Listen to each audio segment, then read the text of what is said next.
Thank you, everybody, for joining me today, and welcome to the first ever Unpack the Story, the live event series that brings together KUOW journalists, community members to explore some of KUOW's top stories of the year. I'm Zaki Hamid, the Director of Community Engagement, and I'm joined today by KUOW reporter Joshua McNichols and the Director of Washington State's Main Street program, which is part of the Washington Trust for Historical Preservation, Breanne Durham. Welcome to you both. Hey. Hello. And thank you.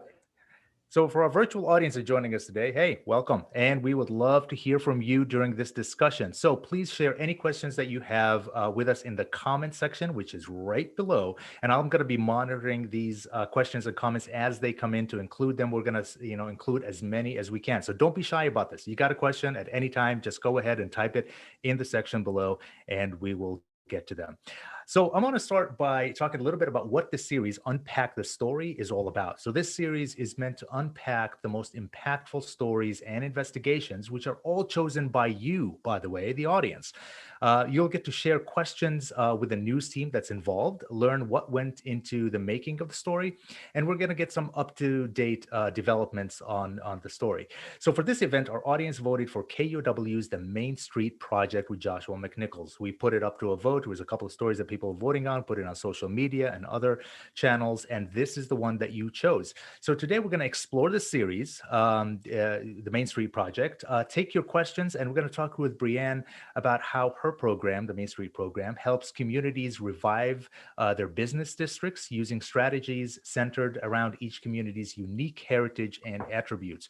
We're also going to take a look at how businesses and business districts have changed during this pandemic. What innovations are going to stick with us, and whether this past year has really changed our relationship to our neighborhood businesses. So now that I've explained this is what we're here to do, let's go ahead and start. I'm going to start with you, Joshua. We're going to start with some basics here. Tell us the story behind the series, the Main Street Project, and why did you want to do it?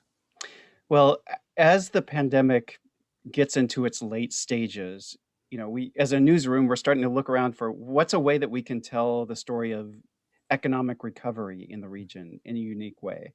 And the economy is such a big abstract topic, and I'm not a trained economist. I can't wrap my mind around the state of the economy by reading jobs reports. They're just numbers. And it's also complicated by the fact that sometimes how people view the economy, it's become political, right? So how do we sort of cut through that and figure out what's really happening? And I found that when I spend a lot of time in a single community interviewing multiple people from that community, it helps me understand the issues in a more concrete way. So this story sort of takes that general idea of rooting yourself somewhere and pushes it further. And I'm talking to businesses and residents on a single street. And then we're using that sort of hyper local lens as a way to examine larger issues around economic recovery at this point in the pandemic. So how did you choose those streets that that you did stories about? You did about 5 of them so far, correct? I think so. I think that's about right. 5 sounds right. Okay. And some of them, there was just a lot to explore. So there are multiple stories from some of them, and some of them are just kind of a single story. But most of these places are listener suggested, kind of like this series was. We have a feedback form on the Main Street Project page on KUOW. And maybe we can put that up somewhere. And Zeki, I know you have a feedback group that you work with, and you put out a blast to this group. And then I also reach out to experts, trying to find examples of places that could offer me a different lens on economic recovery, because I'm hoping that each place can teach us something different. And then in several places I visited, people kept mentioning Breanne's organization, the Main Street organization. So I called Breanne and asked her for some examples too, and she helped me find some other places. And then, so from all these suggestions and expert recommendations, we're trying to find a balance. We're looking for a broad variety of communities so that we can understand in the broadest possible way how businesses and people are doing and what obstacles they're facing to economic recovery. So in this series, you're not going to hear an endless stream of Seattle coverage. We will have some Seattle neighborhoods, but they're going to be dispersed among stories from the wider geography. I'm going to try to push how far I can go, how many different kinds of communities I can go with this, and I think listeners are really enjoying that now because it's like we've been sort of cooped up for so long. It's nice to get out and hear the sounds of a street and people Hmm. in the world. So Yeah. Yeah, I bet a lot of people are happy that you are going outside of Seattle. One of the things I hear a lot is like, hey, there are some really cool stories outside of the city. You should probably go. And you've went to some really cool places so far. Let's see how we were just talking before this that, maybe we can push you all the way to Walla Walla. So we'll see if you can get there. yeah, because Breanne had some interesting stories about their unique approach there to by Right. closing a street. Um, Exactly. Apparently, they've gone farther than any other local communities have. So. Right. And really good wine. So I'll add that there. Breanne, let's go to you. I want to, if you can tell us a little bit of basics about your program, the Main Street program, and what does it do? Give us like a Yeah, 101. thanks for the opportunity to, because I know we talk a lot about Main Street in our world. Most of us kind of have a place, maybe it's literally the Main Street in your town, but we sort of have a feeling that, comes to us when we think about a Main Street, which is fantastic. That emotional connection to place is really strong, especially right now. When we talk about the Main Street approach, this is our opportunity to let folks know that there are actually a lot of organizations at the local level that are really intentionally fostering that sense of place in a downtown district. So the Main Street approach came about over 40 years ago. It was at a national level, just really this response to what we were seeing in communities all across the nation, which was this huge disinvestment in historic downtown districts. And, the economy is constantly shifting. And I agree, Joshua, it's kind of too big to kind of bite off sometimes. But in the context of, a Main Street district at the time, the issue was malls, right? But there's always some level of threat or competition where these historic places that we value need a level of care. So out of that need arose what I really just kind of describe as a framework. We call it the Main Street 4-point approach. It's an emphasis in 4 different areas simultaneously. It's about design, the built environment. It's about economic vitality, the use of spaces for commerce. It's about outreach, meaning getting the community involved and caring and contributing. And it's also about promotion, meaning marketing the district itself as a place to be. And so the idea here is that it's comprehensive. There's no one big cure, just a street remodel or just kind of recruiting that one big employer. We don't believe that any one thing is going to create sustainable, local growth in a downtown district. We believe that people coming together around kind of building momentum in these 4 areas is really what is kind of really what works. And so in Washington State, we have over 60 towns that are part of our network, the Washington Main Street Network, that are doing this kind of work. And several of them Joshua's already talked to. So tell me a little bit more about the community aspect of that. So I'm really interested in knowing how community input can affect any strategies that the street itself is going to take. Yeah, one of the things that I really love about the Main Street approach is that it is meant to be the community's vision for what they want their downtown to be. Tourism is certainly an economy driver in a lot of places, but really the Main Street approach is about what residents, what do you want to see for your place, and providing them an avenue to actually get involved in the form of volunteering. Because most Main Street programs are actually nonprofits themselves, which allows them to be this really kind of good place for working with the city, the business community, and then just residents who want to be involved. And so it's meant to be hyper inclusive. Anybody who wants to contribute to that vision, that shared vision for a community should have a place volunteering or being involved somehow in their Main Street effort. So is the goal then to have that street really reflect the community that lives there, to kind of reflect their vision, their culture, their values? Beautifully said. I'm going to start using that. Yeah. That's awesome. I won't trademark that. It's yours.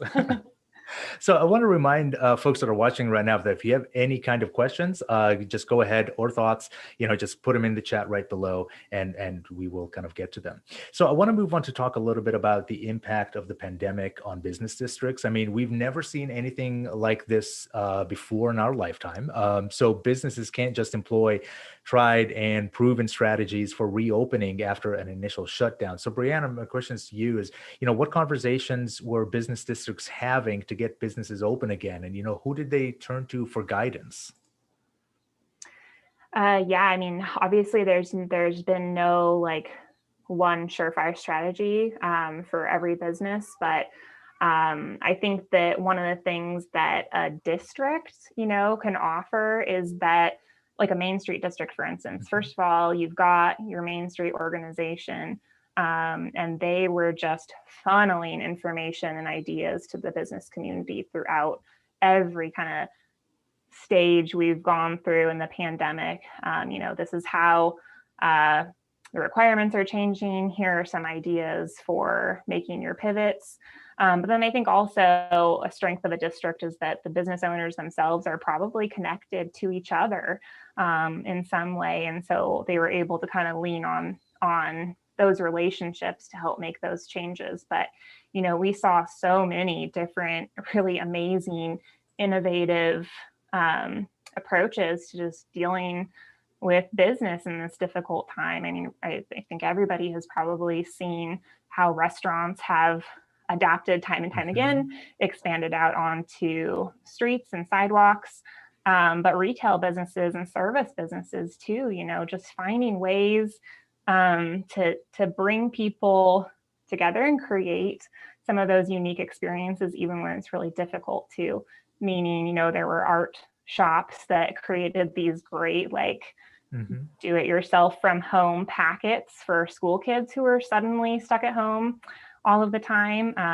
Service businesses that were able to somehow manage to move their service, whether it was, dance or, social media classes for other businesses, moving those to a fully virtual platform. So I could literally go on and on about how amazing I think small businesses have been able to adapt at every single, necessary change point.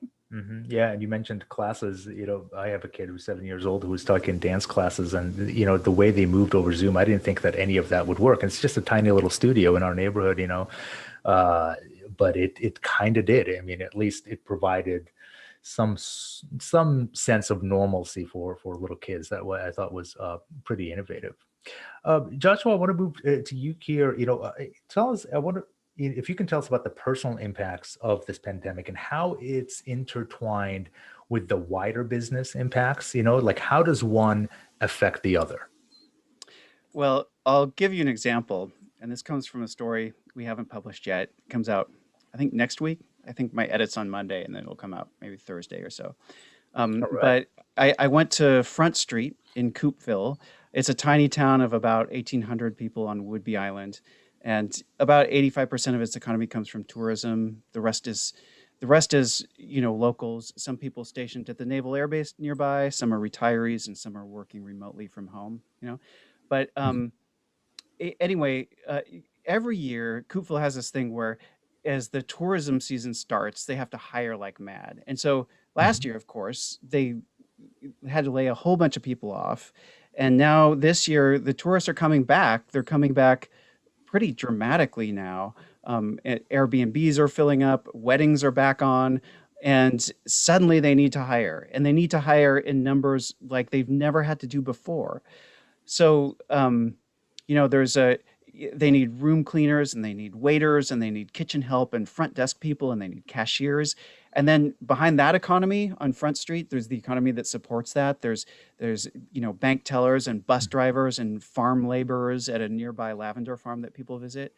And normally those businesses draw, maybe half their employees from the local population, some students who are home from school and stuff. And then the other half come from Oak Harbor, which is a city of about 23,000 people, 15, 20 minutes north. It's a much bigger city. But this year, so many of these businesses can't get people to work there. Some have, but, I'm not sure what the percentage is, but maybe half of them have help wanted signs and have not been able to fill those positions. So for this story, I went out and I talked to businesses all up and down the street.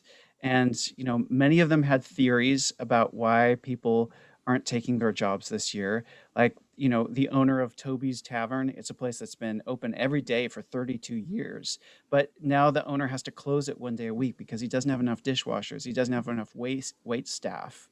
Mhm. And people have different theories about why people might not be taking the jobs. The owner of Toby's Tavern thought it might be the subsidies coming from the federal government, or from, or through the unemployment, basically some of the bonuses. But it, so to test some of these theories, I went to a job fair that Coopville was putting on that very afternoon, and it was a community organization, kind of like some of the organizations that Breanne is talking about, that bring together businesses on one street to try to resolve a problem. And one of these, so they tried this job fair and they set up all these tables, and they had a list of the 65 and a half jobs that were available in this little downtown core.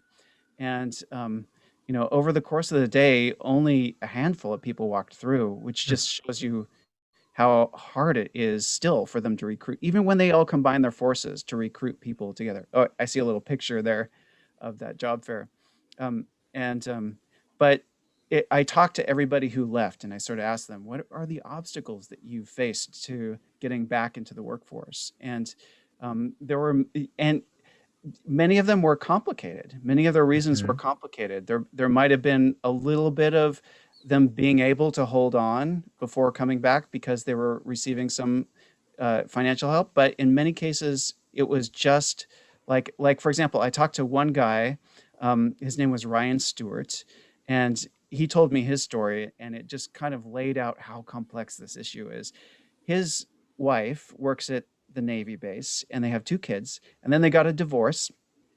Um, and she's working at the Navy Air Base, and then he lost his job at the beginning of the pandemic. He was working at a tire store, and so he's left taking care of the two kids. One of them has a compromised immune system, so he can't bring him into preschool. So Ryan is teaching him his ABCs at home. Mhm. But he's still living with his ex-wife in there because he doesn't have enough money for a place to live. He doesn't have his own car. Hmm. So this is a guy who's, Wait, and his ex-wife is married again now? yeah, So he's living yeah, with his ex-wife and her husband. yeah. Yeah, that's I'm not glad you awkward at all. reminded me of that. I told you about that earlier. I just Yeah, can't she's get that out of my remarried. mind. That's so bizarre. Yeah, she's remarried, and he's living in the house with his ex-wife and her new husband while taking care of the kids. Oh. And so this is a guy who so badly would like to get his own place Mhm. and his own car, but the childcare issues are standing in the way.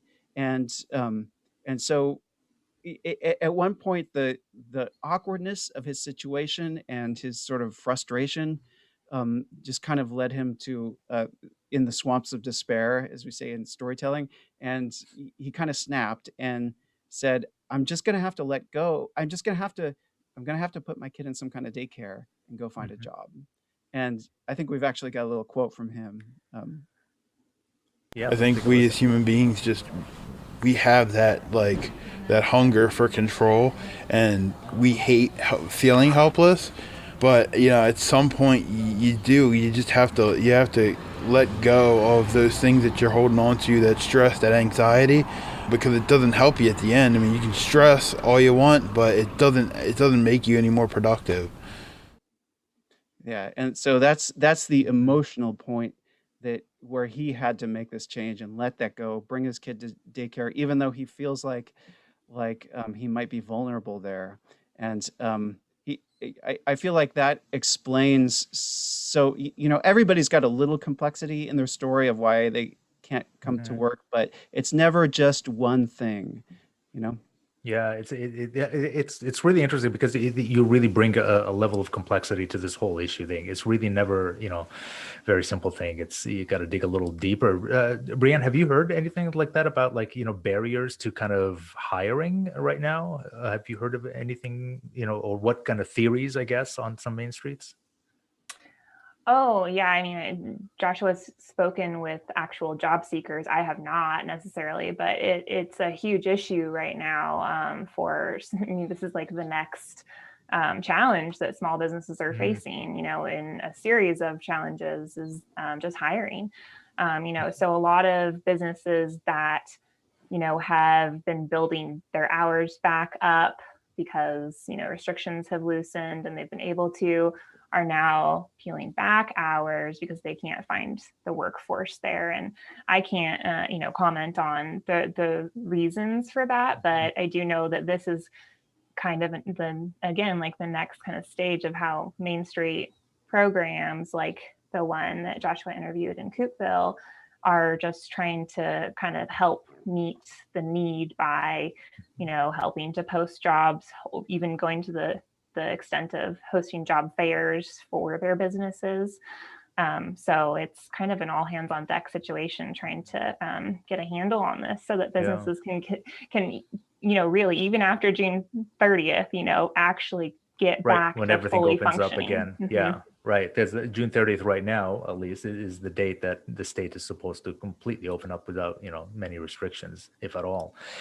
So we talked about this. This example was Coopville, right, which is a very white community.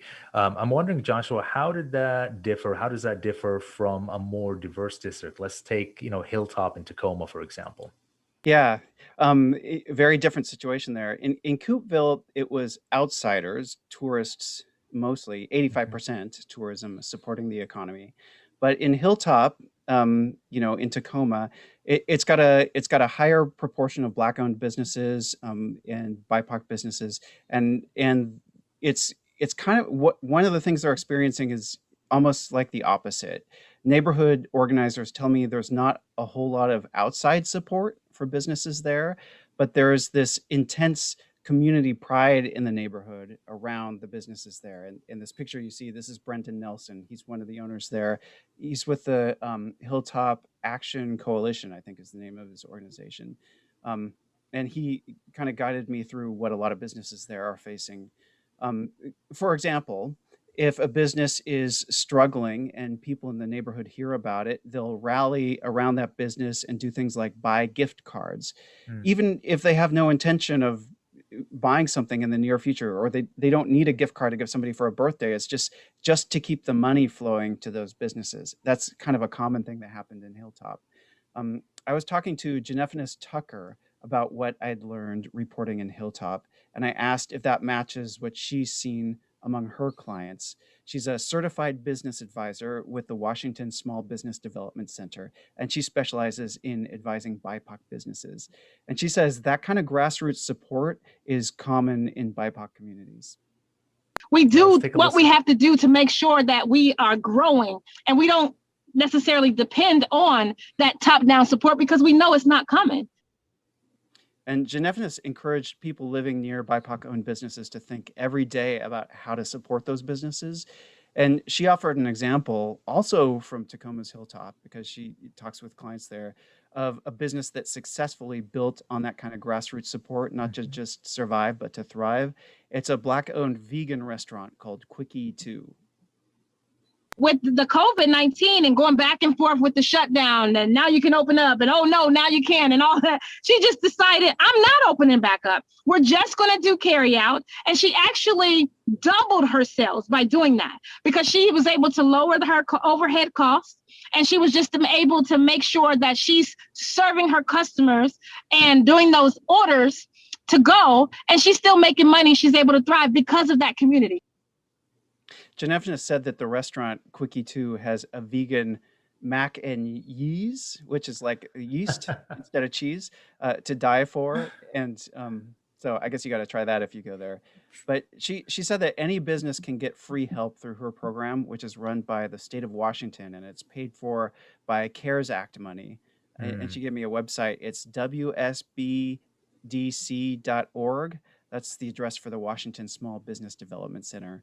And they offer one-on-one advice, and you can get advice from specialists like Janephanis for free. So I guess you could say that some of that top-down support is there, but the businesses have to seek it out.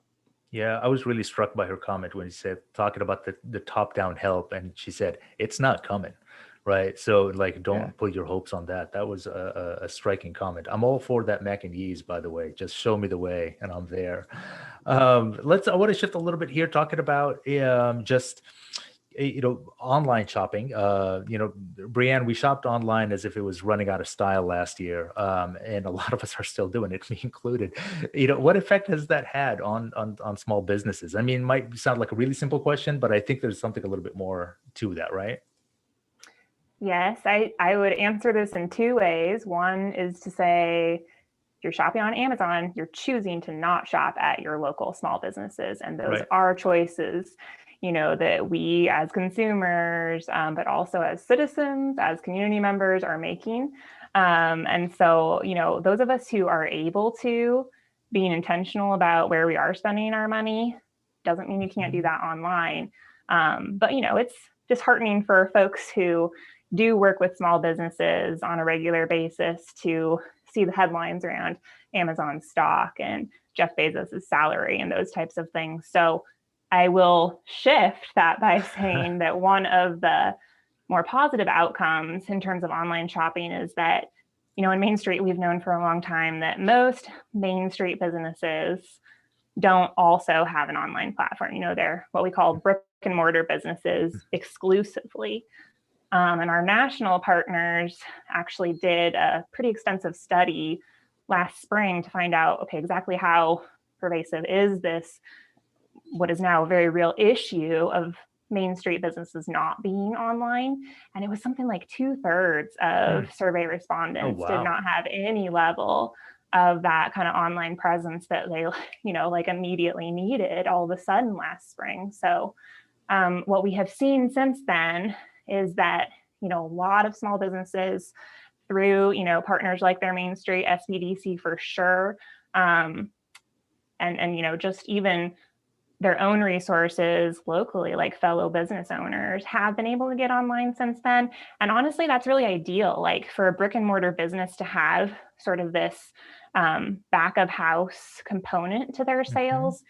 Just makes them more resilient this year, but ongoing as well. So it was really unfortunate and scary that it was this intense need all of a sudden, but that we do have more of our Main Street businesses that have an online sales component now is, I think, a positive outcome.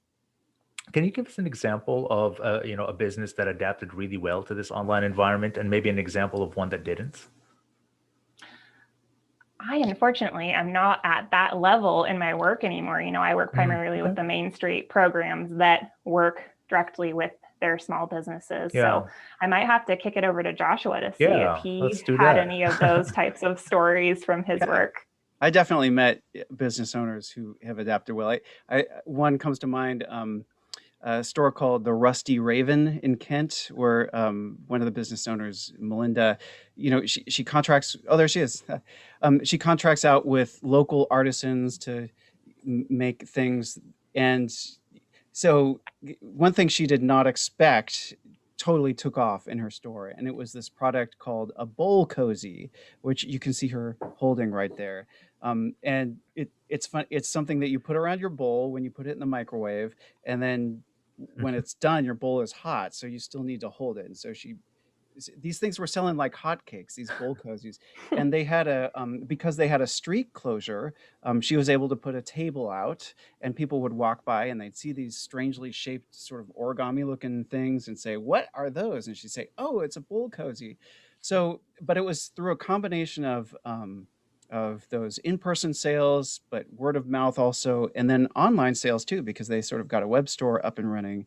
Bowl cozies became this bestseller for her, and she sold more of them than she'd ever sold before, and had to hire a second local artisan to make them because the first one couldn't make them fast enough. So everywhere I go, I hear stories like that of people making that shift. Or there was another store in Bellevue. It's a cooking and entertaining store called Whisk, and they also offer cooking classes in the back. They've got kind of a kitchen there. And oh, there she is too.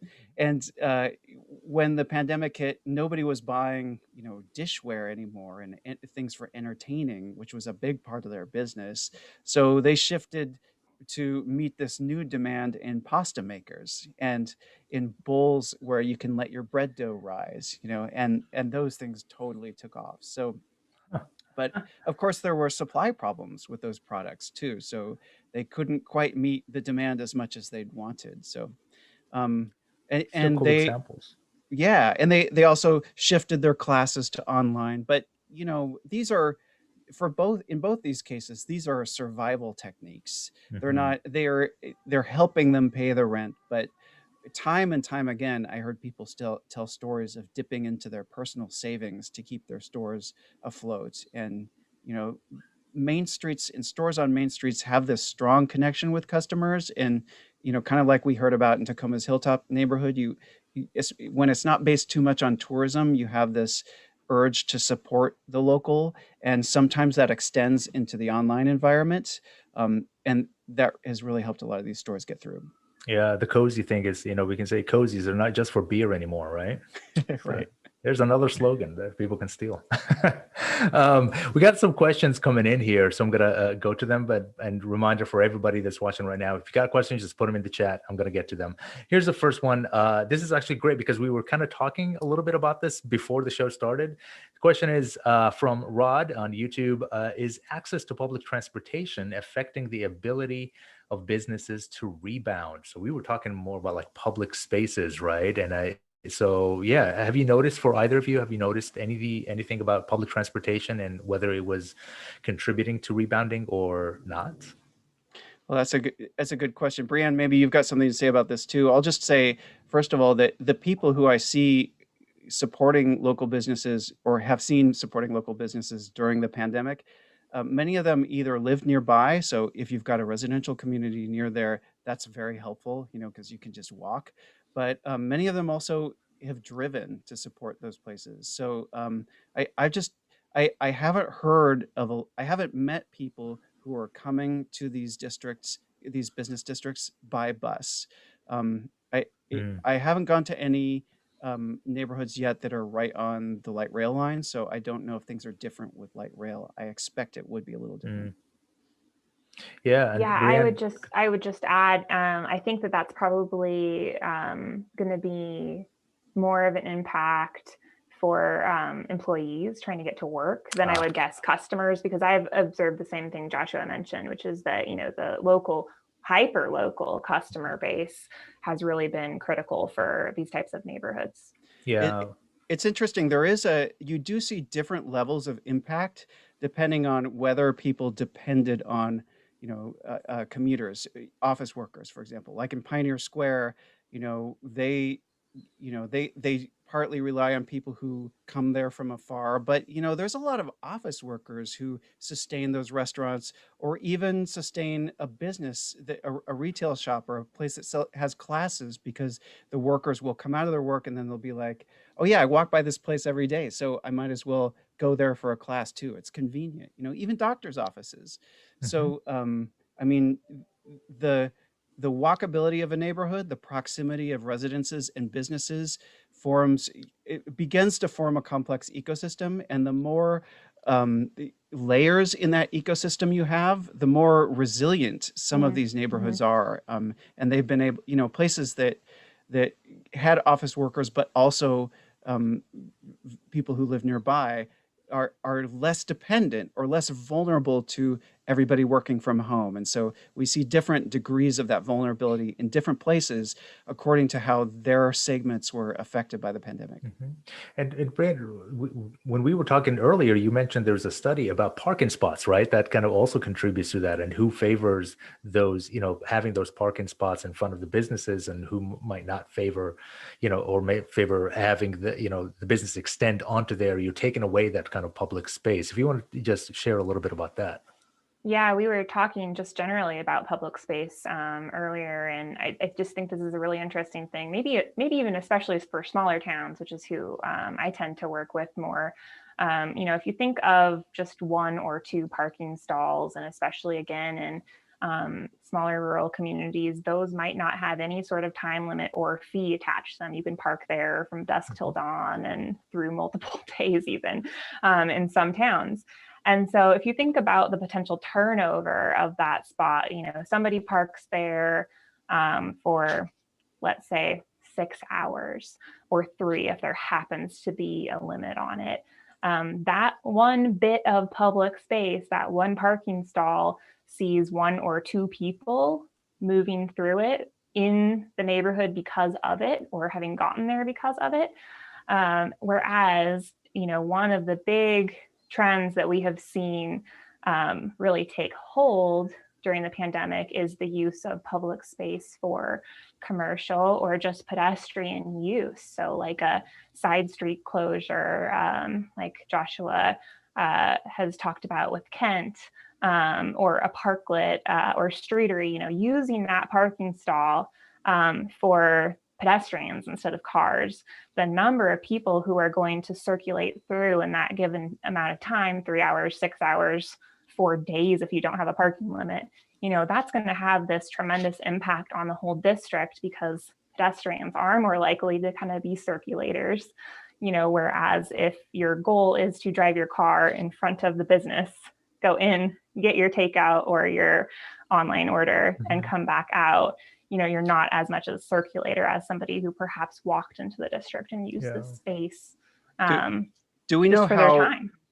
Do we know how like use of a parking spot for parking versus outdoor dining compares, in value? Because on the one hand, you've got Yeah. a lot of restaurants relying on DoorDash drivers Mhm. who pick up, with high frequency takeout orders. On the other hand, like you can cycle through, a couple tables in an hour. Some places have 30-minute limits during the pandemic on their dining. So hmm I think it's probably a similar, though I hear you, maybe less, high turnover, but then you think about some of the less obvious benefits of just people being attracted to people. And so that restaurant having, even if it's only 6 or 10 people in that streetery or parklet at any given time, the attraction that we just feel toward other people just enjoying public spaces. I wish I could calculate that. Somebody smarter than me probably has. But it's like this additional level of promotion that the business might not even be thinking about, just to have human beings enjoying their food on the sidewalk. Keeping with that kind of theme, there's a question here that came in from Matt, and it says, what are you hearing about Main Street traffic closures? It's saying, is expanded outdoor seating and shopping here to stay, or is that just a temporary thing? It's been kind of this tactical urbanism, Main Street idea for a long time. But I think what happened in the last year is that cities, who are kind of the gatekeepers of a lot of our public space, public right of way, they really got behind. In a lot of places, they have really gotten behind the use of public right of way for commercial spaces, or even just gathering spaces, right? So I think that's been the real tipping point that we've seen. And certainly, Joshua's headed to Walla Walla pretty soon. He's going to see this gorgeous side street closure. I mean, it's the whole shebang. They've got planters and tables and tents, and there are multiple restaurants adjacent to it. People are hanging out there. They've got Wi-Fi set up there.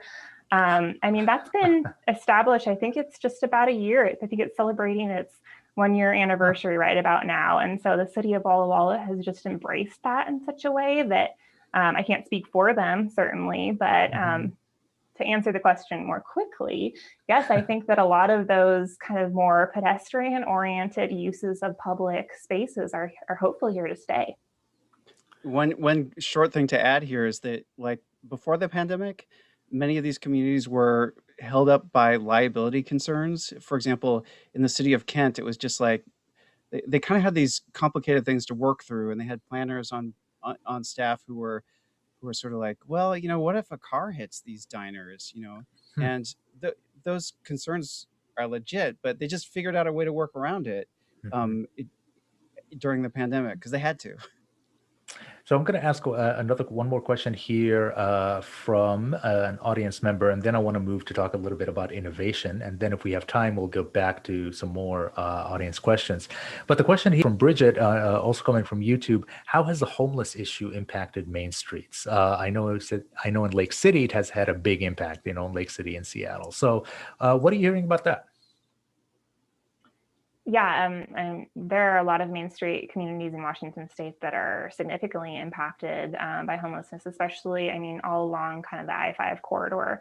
Most of those towns are dealing with that. And so in terms of the pandemic, I think that obviously that has had an effect. I also have a belief that the towns that are a little bit more connected, where people are actively working together from March 12th on, have probably fared a little better in trying to continue to provide services to that population, even when there was, so much else affecting cities and community organizations like Main Streets too. So I'm a big believer in kind of the power of these types of community groups coming together, not necessarily to be able to tackle something that is as pervasive in our society as homelessness, but certainly to at least bring the partners together.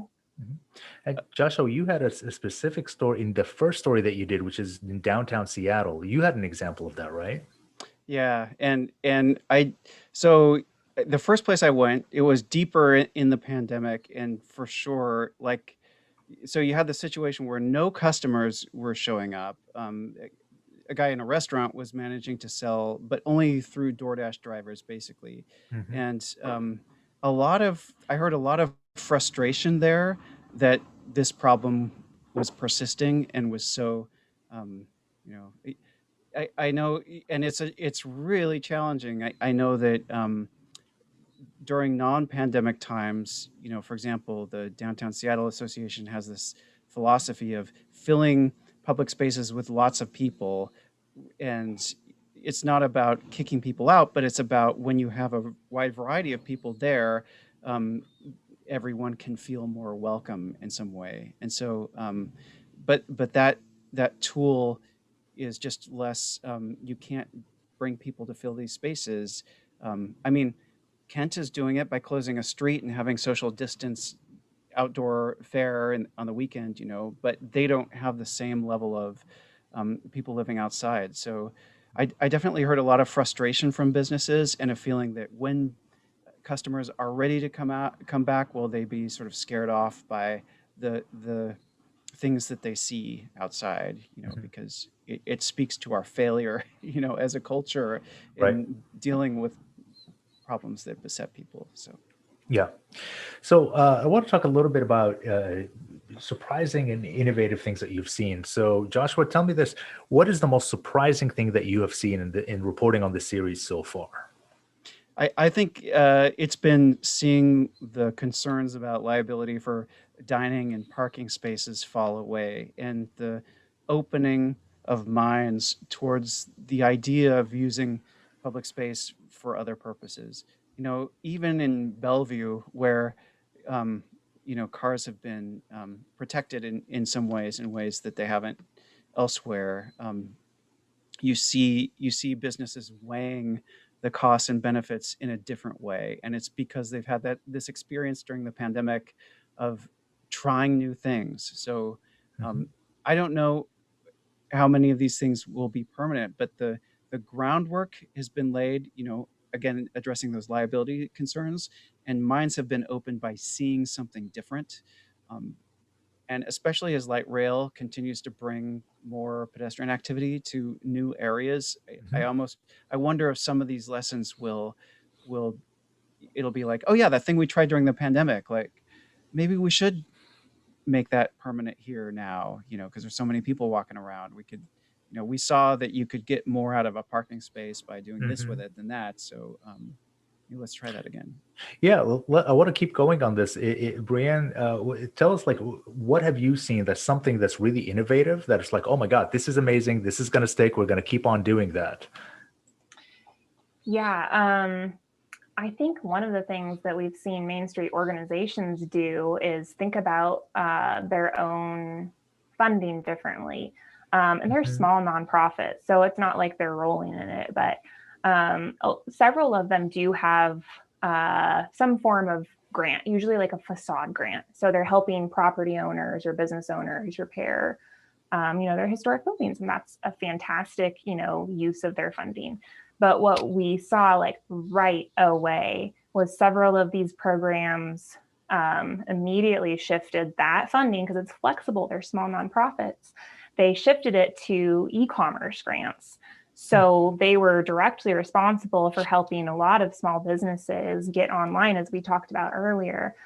So really thinking about like our practices as Main Street organizations, facade grants and preservation are still very much part of our work, but there are kind of these new emerging ways that we can use our limited finances as community organizations to really drive change. And programs like KUOW and Chelan even started lending pools, which is a pretty new thing for our field. So just really thinking about how we can, drive resiliency in the business, district, as well as driving entrepreneurship, and how we can have a big impact on that. Mhm.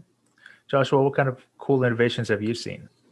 Well, piggybacking off this idea of seeing communities come together to do different things, I- you know, one example in Coopville, the Historic Waterfront Association there, um, during the beginning of the pandemic, there was this issue where many of the businesses that were closed that didn't have the tourists couldn't pay their rent or were having trouble paying the rent.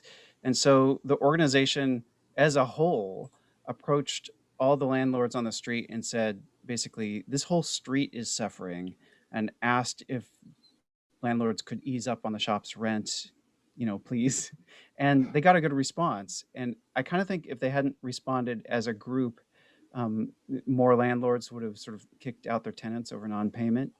Mm. So I suspect that one innovation, it's maybe a little bit under the hood, but we might see, there's been some cooperation that came out of this hardship that I think will continue to pay dividends in the future. And maybe we'll see groups, come together over other issues in the same way. Yeah, that's actually a question that Dan asked on YouTube. How many of the changes due to the pandemic do you anticipate sticking around? So is that one that you think would stick around, that kind of cooperation between businesses? I hope so. Yeah. I think so. Yeah, that's good. Yeah. So if there I is could some. add something to Yeah, that, I would please. say that I think a lot of us as consumers and community members have thought about small businesses and what they mean to our lives more than we did before. We're just, one of the surprises I had through all of this is how few of our Main Street organizations were reporting any business closure several months into the pandemic. And I really do believe that is, at least in some part, due to kind of this sense of, like towns like Kent, Ellensburg were doing these great little low budget promotions online showcasing small business owners. This is your neighbor. This is their shop, with these signs that said, I am a small business. And so I think that some of that emotional connection really resonated with people. It's like the shop local campaigns that started a decade ago, which finally like really kind of took root in our hearts. Yeah. So you think that the one outcome of this is that did this pandemic really kind of strengthen the sense of community that we have rather than erode them? I think so. Yeah. Yeah. I want to piggyback on something you said, Breanne, and in response to this question, Zaki, which is, I feel like one thing that has happened during this pandemic is businesses have been challenged. I mean, for a long time, main streets have had to sort of say who they are in contrast to what can be purchased through Amazon. I mean, really, Right. really a big part of the whole experience of our going into neighborhood business districts is it's we're buying into an experience in a way. We're one reason we might shop local is because we care about the person who owns the store. And so I feel like many of us are sort of dividing ourselves into sort of the kinds of things that we feel okay about purchasing online, and the kinds of things that we go to our main street for. And you can still see in the turnover of businesses like some you know constant redefinition of what it is we go to main streets for. And so I suspect that this pandemic time has really challenged those businesses to further crystallize that. And I think that's one thing that will stick around these businesses have gained an appreciation of how they need to continue to define themselves in opposition to Amazon. That's awesome. I got a couple questions here I want to get to, and if we have time, we'll get to more. But I want to start with these two because they're kind of cool. So, one for Breanne here: what makes a great main street? Ooh, big question. Well, you might think that this is a cheesy response, but I really believe that if enough people care about it, it's a great main street. Okay, so there's also like a physical aspect to it too. And I'm not joking, like that's a whole component of the Main Street approach is outreach, like finding ways for people to get involved and really build social capital in a downtown district. But if you're more interested in sort of the, the physical aspects of it, we've talked, all three of us, I think, have talked in previous conversations about just like a human scale district and how, in Seattle, for sure, the neighborhood I used to live in was so Main Street scaled. It was so approachable. It was walkable.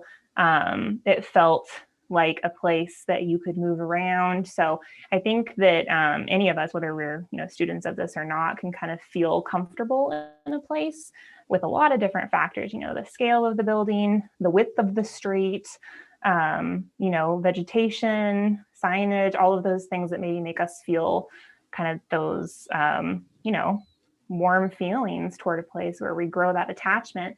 And then there's a whole other answer to this question just around what is the strong business mix, for a district. And I think Joshua really nailed it on the head when he was talking earlier about office workers, residents, service businesses, like that's all part of the ecosystem that helps to support a diversity of businesses, not just retail and restaurants.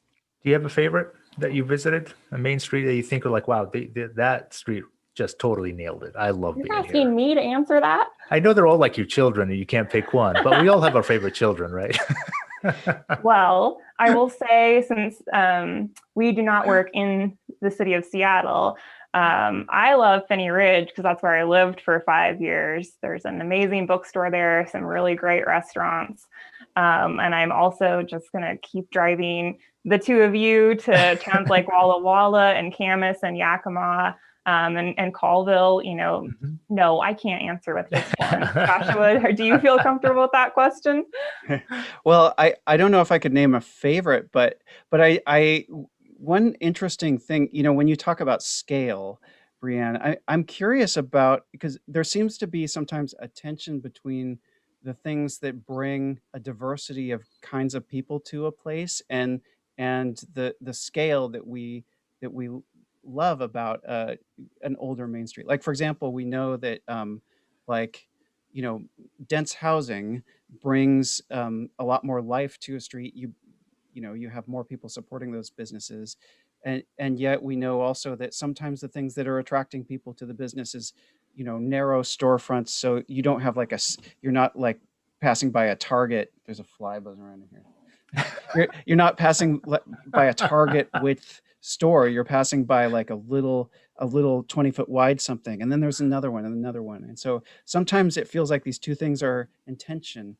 There needs to be new development, new housing, new jobs brought to a place, but you also want to preserve it. So how do you work that out? Well, I think one aspect of that is that there is a tremendous inventory of upper floor housing in smaller scale historic buildings that hasn't been developed. And there are a lot of reasons that is an underutilized resource. But that, first of all, you can achieve a lot of density in a historic downtown if you're able to, work on the factors that do allow the upper floors to be developed into residential. But then look at Kent. Like, Kent is such an interesting example. They've got this really small scale historic district just adjacent to these new developments in Kent Station, which is a good partner from what I understand to downtown. So, you know, that's a great example, in my opinion, of what used to be. And I mean, the culture has changed a ton, you know, in the course of a century. But, you know, it was this small agricultural community that has, you know, very much become part of the Puget Sound metro area. And they have achieved that, you know, preservation adjacent to major development. So I'm going to try to squeeze in one more question here. Joshua, somebody asks, are you going to follow up with some of these streets and some of the people that you've met in like 6 months or a year from now? I think that's a great idea.